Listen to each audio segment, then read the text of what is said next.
So, sticks and stones will break my bones, but let's start over. Sticks and stones may break my bones, but words shall never hurt me. We now know that this playground rhyme isn't true. It turns out that it's often easier to set broken bones than it is to fight words that sink deep into our hearts and take root there. There's something about a false, negative belief.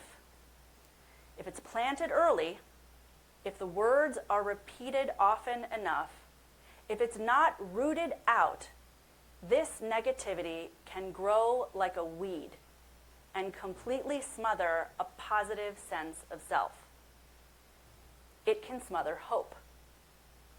The longer the seed of a negative story grows, the harder it is to find the root of it and to pull the whole length of it out. In the Disney Pixar movie, which is in theaters now, Inside Out 2, Riley, the 13-year-old character we follow, experiences an internal struggle that many of us can relate to. A fight between two competing core beliefs. I am a good person, and I'm not good enough. Both of these stories influence how Riley feels about herself. Both of these stories influence her behavior, her choices. In the movie, two personified emotions are fighting for dominance in Riley's psyche, the characters of joy and anxiety. Joy is trying to keep Riley happy, feeling good about herself. Anxiety's job is to help Riley prepare for the future, reminding her that the more she prepares, the more she can achieve. This struggle between joy and anxiety, a sense of peace and a sense of fear, order and chaos, has been with us since the very beginning. In the book of Genesis, we read, when God created the heavens and the earth was tohu vavohu, unformed and void, and there was a darkness. And God's Spirit hovered over the face of the water. And God said, let there be light. And there was light. The first thing that we learn in our tradition is the great power of the spoken word. How speaking a word can bring that reality into existence, if you're God. We might call this, when humans do it, a self-fulfilling prophecy. What we tell ourselves affects our behavior and the choices we make. Saying something doesn't make it so, obviously, but if we believe our stories and behave like they're true, then they're more likely to come to pass. In Parshat Shalach, this week's portion, 12 spies were sent by Moses to scout out the land of Canaan.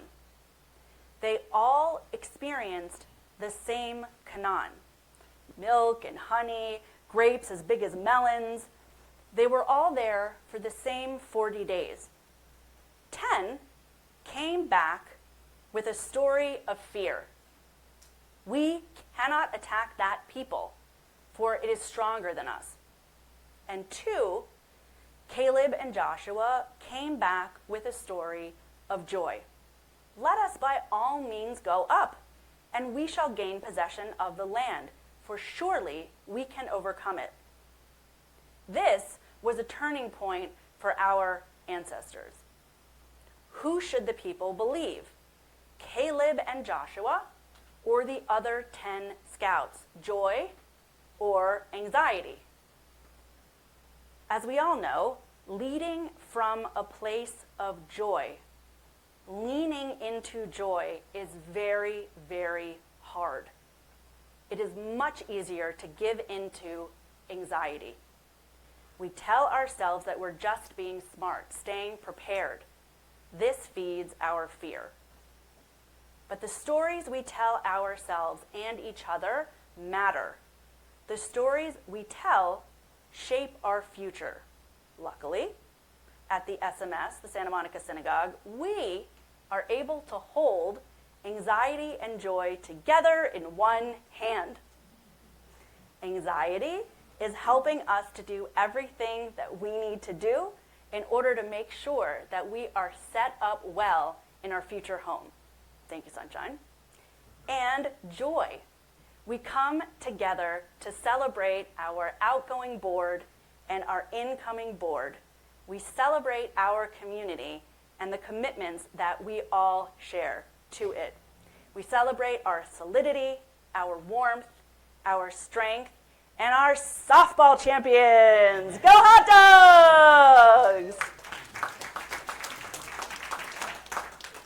Shabbat Shalom. With